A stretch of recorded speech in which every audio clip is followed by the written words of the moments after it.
Numa tarde quente em Lisboa, o estranho aproximou-se do veterano idoso sentado no banco do Parque Eduardo VII e deu-lhe um tapa sonoro no rosto. O velho António cambaleou, mas antes que pudesse retaliar, exatamente 60 minutos depois, o seu filho Miguel apareceu, transformando o confronto em algo muito mais profundo e pessoal. O parque estava cheio de turistas e lisboetas aproveitando o sol de outono, mas naquele instante tudo parou. António, com a face marcada por rugas profundas e cicatrizes da guerra colonial em Angola, levou a mão ao rosto, ardente, os olhos cheios de fúria e incredulidade. Quem era aquele jovem alto de cabelo escuro e olhar penetrante que ousara agredi-lo em público? Rafael, o estranho, respirava agitado, o peito subindo e descendo como se tivesse guardado anos de raiva. Você não sabe o que fez a ele, murmurou Rafael entre dentes enquanto a multidão começava a formar um círculo murmurando. António endireitou-se com a postura militar que nunca abandonara mesmo aos 75 anos. Seu insolente, quem pensa que é? Eu lutei por este país e você vem aqui bater num velho. A voz rouca ecoou pelo parque. Rafael não recuou. Seus olhos castanhos fixaram-se nos do veterano como se procurasse algo escondido por décadas. Miguel chegara correndo depois de uma chamada urgente de um amigo comum que vira a cena. Aos 35 anos, Miguel ainda carregava no rosto a marca da rejeição que o pai lhe infligira 15 anos antes, quando descobrira que o filho amava outros homens. Ele parou a poucos metros, vendo o pai e Rafael frente a frente, o coração disparado. Pai, o que aconteceu aqui? Perguntou Miguel, a voz tremendo ligeiramente enquanto se aproximava. António virou-se e o choque foi imediato ao reconhecer o filho que mal via desde o dia em que o expulsara de casa. Miguel. Tu conheces este louco? Rafael olhou para Miguel e o olhar suavizou-se por um segundo, revelando uma intimidade que António ainda não compreendia. A multidão dispersava-se lentamente, mas a tensão permanecia no ar como uma nuvem pesada. Miguel sentiu o peito apertar-se. Aquele parque onde brincar em criança agora testemunhava o choque entre o seu passado e o seu presente. Ele estendeu a mão para o pai, mas parou a meio caminho. Rafael cruzou os braços. Eu não vim para bater em qualquer um.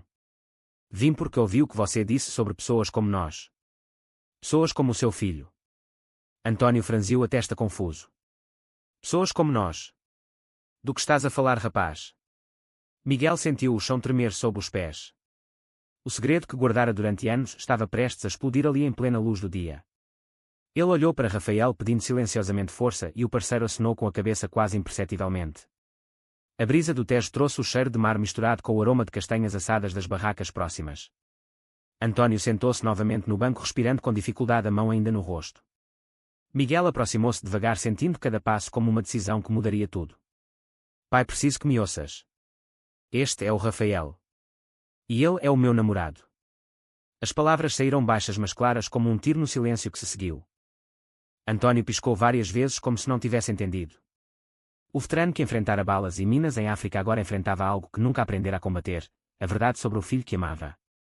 Rafael manteve-se firme ao lado de Miguel, a mão roçando levemente o braço do companheiro num gesto discreto de apoio. Miguel sentiu o coração acelerar, recordando a noite em que contara ao pai aos 20 anos e ouvira apenas gritos e a porta a bater.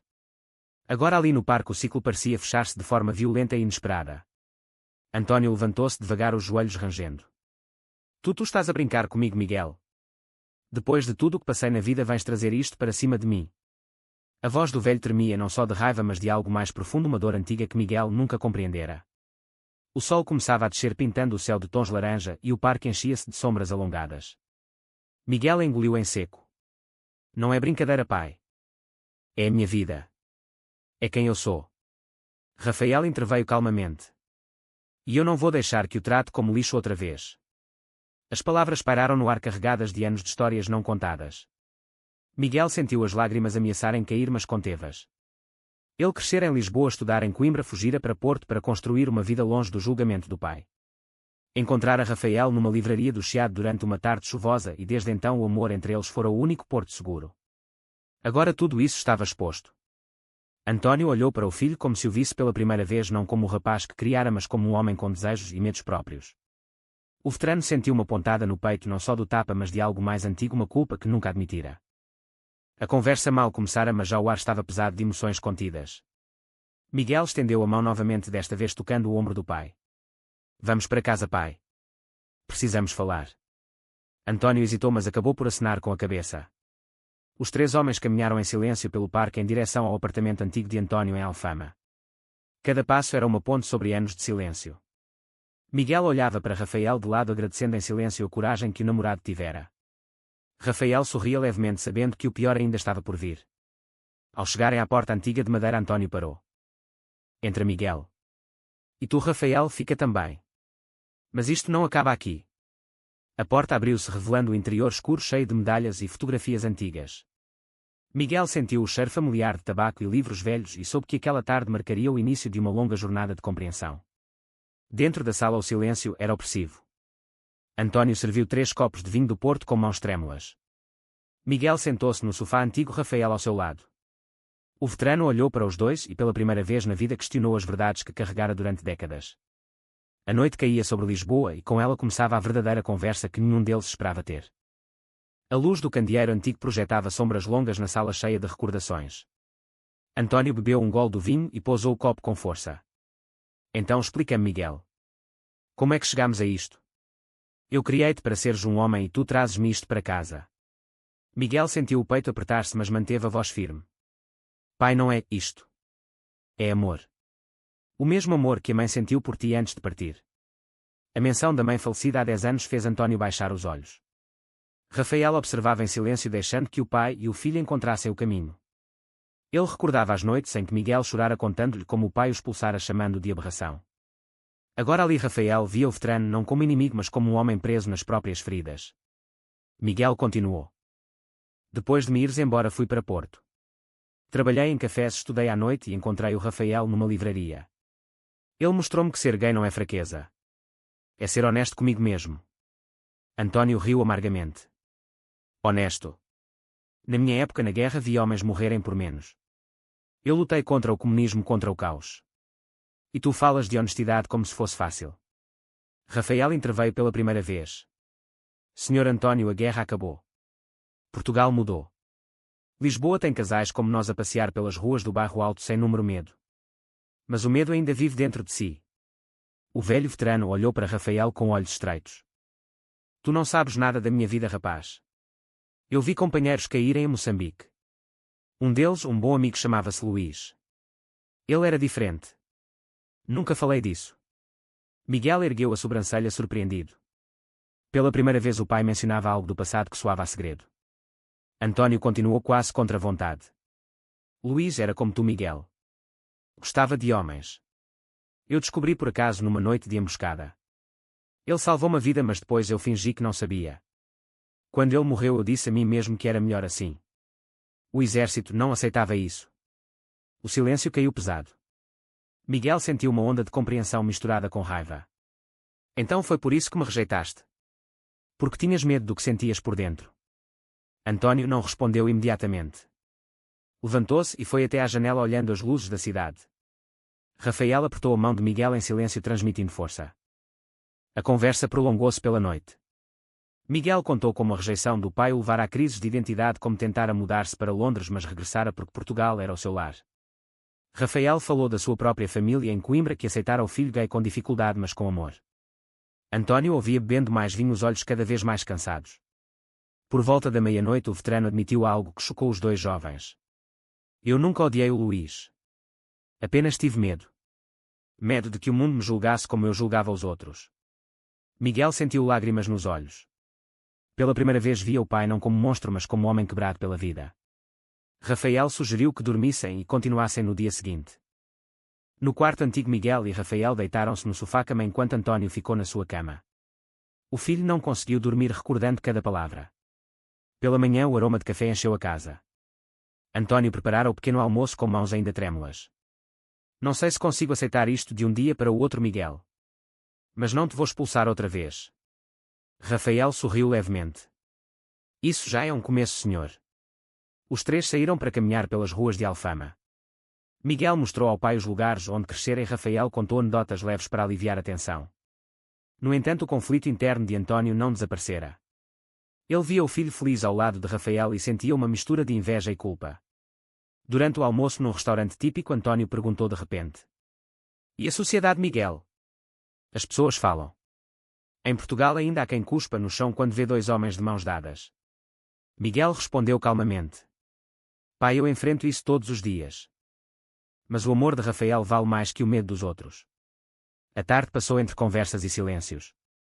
Rafael teve de regressar a Porto para o trabalho, mas prometeu voltar no fim de semana. Ao despedir-se no comboio, Miguel abraçou o namorado com força. Obrigado por teres dado aquele tapa. Mudou tudo. Rafael beijou-lhe a testa discretamente. Foi por ti. Sempre por ti. De regresso a casa, António esperava o filho com uma carta antiga na mão. Lê isto, Miguel. É do Luís. Nunca mostrei a ninguém. Miguel leu as palavras escritas há 50 anos e compreendeu finalmente a profundidade da dor do pai. Aquela noite os dois homens falaram até de madrugada sobre perdas e segundas oportunidades. António começou a ver o filho não como erro, mas como continuação da sua própria humanidade reprimida. A jornada apenas começara, mas já o coração do veterano dava os primeiros passos hesitantes para a aceitação. Os dias seguintes em Lisboa foram marcados por uma tensão subtil mas crescente. Miguel decidiu ficar mais alguns dias com o pai para ajudar a processar tudo. António acordava cedo como sempre e preparava o pequeno almoço em silêncio. Miguel observava-o do sofá, notando as mudanças no olhar do velho. Já não era só raiva. Havia curiosidade misturada com medo. Numa manhã, António propôs um passeio até ao Mosteiro dos Jerónimos. Vamos lá, filho. Quero mostrar-te algo. Caminharam em silêncio pelas ruas empedradas até ao monumento imponente. António parou diante de uma placa recordando soldados da guerra colonial. Aqui está o nome do Luís. Ele morreu por este país, mas nunca foi homenageado como devia. Miguel tocou o nome gravado na pedra e sentiu um nó na garganta. Pai, ele era importante para ti. António acenou devagar. Mais do que eu admitia na altura. Quando te expulsei foi como se estivesse a expulsar também aquela parte de mim. Miguel sentiu o peito alargar-se com a confissão. Eles sentaram-se num banco próximo e António contou histórias da guerra que nunca partilhara. Momentos de camaradagem no meio do inferno onde Luís o salvara não só fisicamente mas emocionalmente. Rafael telefonou à tarde e Miguel contou-lhe tudo. Ele está a tentar, pai. Dá-lhe tempo. Rafael respondeu com voz calma. Eu sei. Mas tu não precisas de escolher entre nós. O amor não é uma guerra. Aquelas palavras ecoaram em Miguel, recordando as suas próprias lutas em Porto, onde enfrentara discriminação no trabalho e em famílias de amigos. Ele regressara a Lisboa anos depois para abrir uma pequena livraria no Chiado e encontrar paz. Agora a paz era testada novamente. Nessa noite António convidou um velho amigo militar para jantar. O coronel reformado Manuel entrou na sala com a mesma postura rígida. Quando viu Miguel e soube da situação, franziu a testa. António, isto é sério. Teu filho, António interrompeu-o, é meu filho Manuel. E está a ensinar-me coisas que eu devia ter aprendido há anos. O jantar foi tenso mas revelador. Manuel contou casos de soldados que se amavam em segredo durante a guerra e como o silêncio os destruíra. Miguel ouvia fascinado, percebendo que o preconceito era uma herança pesada. No dia seguinte Miguel levou o pai à livraria onde trabalhava ocasionalmente. Rafael chegara de Porto de surpresa com um ramo de flores discretas. António olhou para o gesto e não comentou, mas o seu olhar suavizou-se. Eles passearam pelo bairro Alto, parando em miradores com vista para o rio. Miguel falou da sua crise de identidade aos 20 anos quando tentara namorar raparigas para agradar ao pai. Foi uma mentira que quase me destruiu, pai. António parou olhando o Tejo. Eu sei, filho. Eu vivi a minha própria mentira durante 50 anos. Rafael juntou-se a eles e os três partilharam um momento de silêncio contemplativo. A amizade entre Rafael e António começava a nascer de forma lenta. O veterano perguntou ao jovem sobre o seu trabalho como professor de História em Porto e Rafael explicou como ensinava os alunos sobre a evolução dos direitos LGBT em Portugal desde a Revolução de 1974. António escutava atentamente, fazendo perguntas inesperadas. Então a lei permite o casamento agora? Rafael sorriu. Sim, senhor. E é bom ver casais como eu e Miguel a construírem vidas. Miguel sentiu orgulho ao ver o pai interessado. No entanto, o conflito interno não terminara. Numa noite António teve um sonho com Luís e acordou suado. Miguel encontrou-o na cozinha e os dois conversaram até ao amanhecer. O pai confessou que o tapa de Rafael fora como um despertador para a sua alma adormecida. Tu és corajoso, filho. Mais do que eu fui. Miguel abraçou o pai pela primeira vez em 15 anos e sentiu as lágrimas do velho molharem a sua camisa. A jornada emocional ganhava profundidade. Rafael regressou a Porto, mas deixou uma carta para António. Obrigado por tentar. O seu filho é o melhor homem que conheço. António leu-a em privado e guardou-a na gaveta ao lado da carta de Luís. Miguel decidiu voltar a Porto, mas prometeu visitas semanais. Ao despedir-se na estação do Rossio, António segurou o ombro do filho. Não desistas de mim, Miguel. Estou a aprender. O comboio partiu e Miguel olhou pela janela sentindo que a família começava a curar-se. Em Porto, Rafael esperava-o com um jantar simples e os dois conversaram sobre o futuro. Teu pai mudou. E tu também. Miguel sorriu. Sim. E ainda há muito caminho. A história continuava a desenrolar-se entre Lisboa e Porto, tecendo laços de compreensão que nenhum deles imaginara possível. Em Porto, a vida de Miguel e Rafael retomou o ritmo habitual, mas com uma nova camada de esperança. A livraria de Miguel no centro histórico recebia clientes habituais e Rafael dava aulas na universidade próxima. No entanto, o pensamento no pai em Lisboa nunca desaparecia. António telefonava quase todos os dias com perguntas tímidas sobre a vida do casal. Como é que vocês gerem as contas juntos? Perguntava o veterano e Miguel respondia com paciência explicando a parceria igualitária. Rafael ria-se discretamente ao ouvir as conversas, notando a evolução lenta do velho. Uma semana depois, António anunciou que viria visitar. Miguel sentiu o estômago apertar-se. Seria a primeira vez que o pai entrava no apartamento partilhado. Rafael preparou o espaço com cuidado, removendo objetos demasiado pessoais, mas deixando uma fotografia dos dois em frente ao Rio Douro. Quando António chegou de comboio, Miguel foi buscá-lo à estação. O veterano parecia mais frágil, mas determinado, carregando uma mala pequena. Filho, vim ver como vives realmente. No apartamento, António olhou em redor em silêncio. Viu os livros, as plantas e o sofá onde Miguel e Rafael partilhavam noites de conversa. Rafael preparara um jantar de bacalhau e os três sentaram-se à mesa. A conversa fluiu com hesitações, mas sem hostilidade. António contou mais sobre a guerra e como o silêncio em torno de Luís o perseguira. Miguel falou das dificuldades em aceitar-se gay numa sociedade ainda conservadora em certas zonas do interior. Rafael mediava com histórias leves sobre alunos que se assumiam na sua turma. Na manhã seguinte, António quis visitar a Ribeira. Caminharam ao longo do rio admirando as pontes e os barcos rabelos. No mirador, António parou. Eu julguei-te mal, Miguel. E julguei-me a mim também. As palavras saíram pesadas, mas sinceras. Miguel sentiu um alívio profundo. Rafael ficou atrás, respeitando o momento pai-filho. À tarde visitaram um museu sobre a Revolução dos Cravos e António refletiu sobre como Portugal mudara desde os seus tempos de soldado.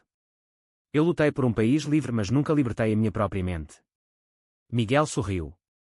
Agora está a fazê-lo pai. O fim de semana passou entre passeios e confidências. António regressou a Lisboa prometendo voltar em breve. Em Lisboa, o veterano começou a frequentar um grupo de apoio para veteranos onde partilhou timidamente partes da sua história. Um amigo do grupo apresentou-o a um casal gay mais velho que vivera escondido durante décadas. António ouviu as suas experiências e sentiu-se menos sozinho. Telefonou a Miguel eufórico. Filho, encontrei pessoas como tu. Como nós. Miguel chorou de alegria ao telefone. Rafael abraçou-o, vês. O tapa valeu a pena. No entanto, nem tudo era linear. Miguel enfrentou uma crise no trabalho quando um cliente homofóbico reclamou da livraria. Rafael apoiou incondicionalmente e juntos decidiram organizar um evento literário sobre diversidade. António soube e enviou uma mensagem de apoio surpreendente. Orgulho de ti, filho. A distância entre cidades tornou-se ponte em vez de barreira. Miguel viajou várias vezes para Lisboa ajudando o pai com tarefas diárias e conversando sobre o passado. Numa dessas visitas, António mostrou um diário antigo de Luís. As páginas revelavam um amor proibido entre soldados. Miguel leu em silêncio, compreendendo finalmente a complexidade do pai. Rafael juntou-se numa outra ocasião e os três passaram uma tarde em Sintra explorando os palácios. António caminhava mais devagar, mas o espírito estava leve. Nunca pensei que um dia passearia com o namorado do meu filho. As palavras saíram com um sorriso tímido. Miguel e Rafael trocaram olhares emocionados. A aceitação crescia devagar como uma planta cuidadosa. Em Porto, Rafael organizou um jantar com amigos gays para apresentar António virtualmente por videochamada. O veterano participou com curiosidade, fazendo perguntas genuínas. Um amigo de Rafael comentou depois. Teu pai está a mudar, Miguel. É inspirador. A jornada emocional de Miguel envolvia também o seu próprio crescimento. Ele aprendia a perdoar completamente e a valorizar o presente. Rafael tornava-se o pilar constante, oferecendo paciência e amor incondicional. António, em Lisboa, começava a frequentar cafés onde casais do mesmo sexo se sentavam abertamente e observava sem julgamento. Uma noite ligou ao filho. Miguel, acho que estou pronto para conhecer mais sobre o vosso mundo. Miguel sentiu o coração encher-se. A família que quase se perdera reconstruía-se peça a peça. O conflito interno de António transformava-se em curiosidade e o de Miguel em gratidão. Rafael via tudo com orgulho, sabendo que o seu gesto impulsivo no parque fora o catalisador necessário. O outono deu lugar ao inverno em Portugal e a relação entre os três homens aprofundava-se com cada estação. Em Lisboa, António celebrou o seu aniversário com uma pequena reunião. Miguel e Rafael viajaram de Porto trazendo um bolo e presentes simples. O apartamento antigo encheu-se de luzes e risos pela primeira vez em anos. António recebera amigos do grupo de veteranos, incluindo o casal gay que conhecera. Todos partilharam histórias e António ergueu o copo. À família que escolhemos e à que nascemos. Miguel sentiu lágrimas de emoção. Rafael apertou-lhe a mão por baixo da mesa num gesto discreto. Após o jantar, António puxou Miguel para o lado. Filho, quer pedir desculpa formalmente por todos os anos de silêncio e rejeição. Miguel abraçou o pai com força. Está perdoado, pai. Estamos aqui agora.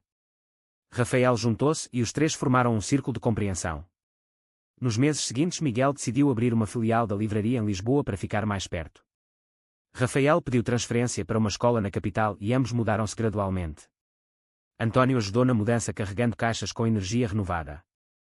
A nova casa perto do Parque Eduardo VII tornou-se símbolo de recomeço. Numa tarde de primavera, os três caminharam novamente pelo parque onde tudo começara. Rafael riu-se. Lembram-se do tapa? António sorriu. Foi o melhor erro da minha vida. Miguel olhou para os dois homens que amava de formas diferentes e sentiu paz. A sociedade portuguesa à volta deles evoluía com leis de igualdade e eventos PRID em Lisboa. António participou no seu primeiro desfile PRID como espectador orgulhoso ao lado do filho e do genro.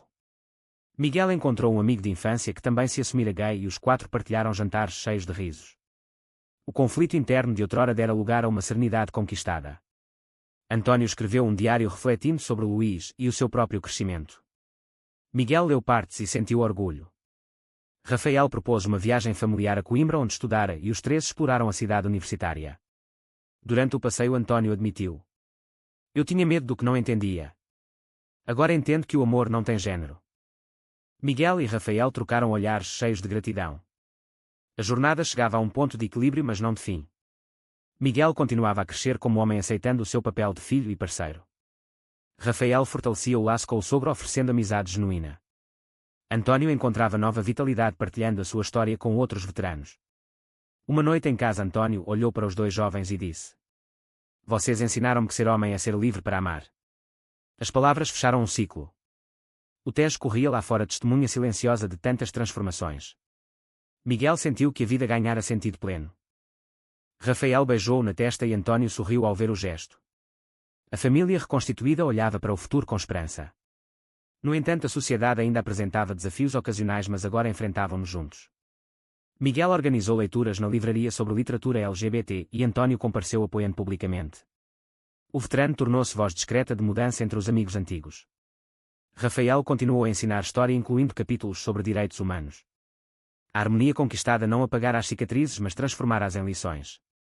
Miguel refletia muitas noites sobre o caminho percorrido desde o tapa até à aceitação. Rafael era o seu porto seguro, António o seu novo começo. A história de amor entre homens entrecruzava-se com laços familiares e sociais, tecendo um tapete de humanidade. Em Porto e Lisboa as cidades pulsavam com vida e os três homens encontravam o seu lugar nela. Você acha que o amor entre homens pode realmente curar feridas de uma vida inteira? Verdadeiro ou falso?